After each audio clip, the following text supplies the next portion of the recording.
Hi and welcome back. I'm going to show you some crafts we have been doing throughout the summer and also just chat about crafting and creating things with your hands as a mom and how I have found it really helpful to feel more like myself by giving myself little projects that aren't like have to do things and things I actually just want to do.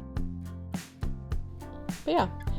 And as you see these crafts, it's not about making them picture perfect, it's about just the joy of creating and the rhythm of it and just making memories when we do it. So much of our energy as moms is spent on things that are super practical, like prepping meals, making meals, doing laundry, and just keeping up with routines and housework.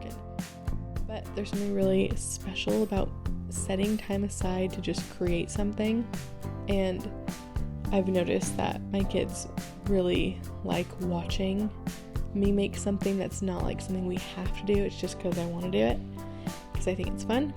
I think it shows them that I still have an imagination as a mom and that it takes time to make things. Sometimes it's not as easy as buying it at the store. Definitely teaches them that thoughtfulness is sometimes more important than just buying something perfectly made. When I'm looking for crafts or different projects, I'm trying to find something that I don't have to like go to the store and buy a bunch of supplies for. So I tend to lean towards like eco-friendly crafts or things like repurposing something. One of the first projects we did this summer was making seed paper, and we basically took scrap paper from around the house, soaked it overnight, and then blend it up. We used a little screen and then pressed all the water out of the like pulp paper water mixture, and I put seeds in the middle, smashed it together, let it dry, and then cut it into pieces, which I think this turned out pretty well. It took so much longer than I thought it would, so just know that if you're gonna try something like this.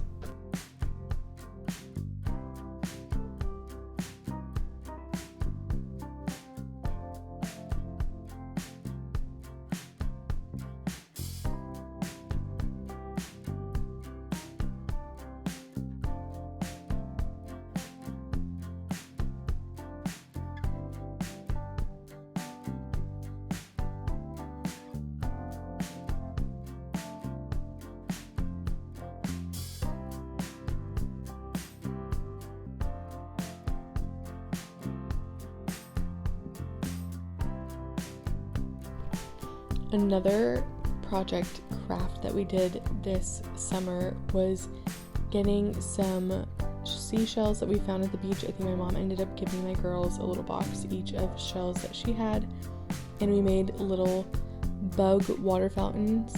They're basically supposed to be for the garden, and basically you just get a stick, hot glue, or somehow glue them onto the stick, and then every time you water your plants, you get water in the little shells, and it collects there for pollinators like bees and butterflies, so they have a shallow place to drink water.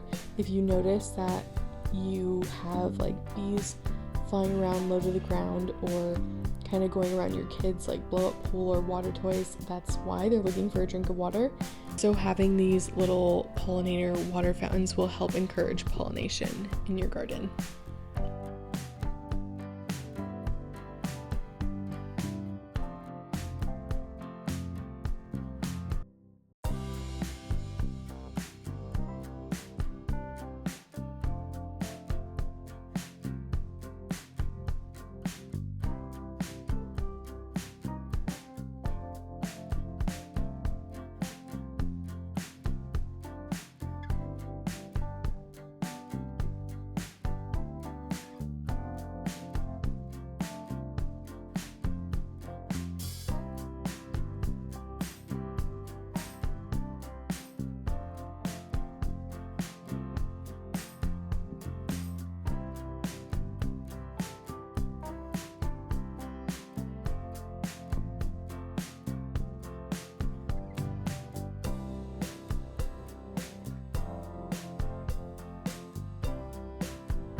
My daughter's birthdays are both in the summer and they're 3 weeks apart, so August and September are quite busy, but I decided to try some paper mache piñatas. It was honestly so much easier than I thought it was going to be. Basically, you just blow up the balloon, make some paste out of flour and water. I will show the different ratios here in this video, but then you take scrap paper, cover the balloon in the scrap paper. I think I did 2 or 3 layers of it. Let it dry, and then instead of covering it in tissue and making it all frilly and traditional, I ended up just opting to paint it because it sounded a lot quicker and I had paint. I didn't have tissue paper, so we went that route, but it was really fun. And as I was making the piñata for my girls, I remembered Celeste Clark on Instagram, I think is her handle, but she made paper mache hot air balloons for one of her daughter's birthdays, and I thought it'd be fun to make one for my girls' room, and make it pink and add some fabric and hang it up to make their room a little more whimsical and magical, and I think it turned out pretty cute, and it was really fun for me to make and stay up late and craft and find the little pieces to it. I think I am going to add a little more detail on there. On the white parts, I think I'm going to add some sort of like floral design just to make it a little more detailed and interesting.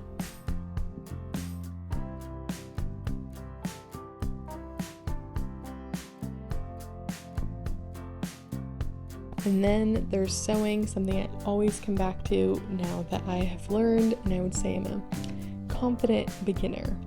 It's really grounding. There's like a certain rhythm to it. You have to pick a pattern, cut the pattern, pick the fabric, and then figure out how to stitch it all together.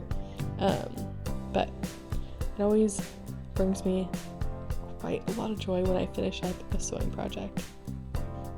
I hope you feel encouraged to pick up whatever creative thing you've been putting off. See you in the next video. Bye.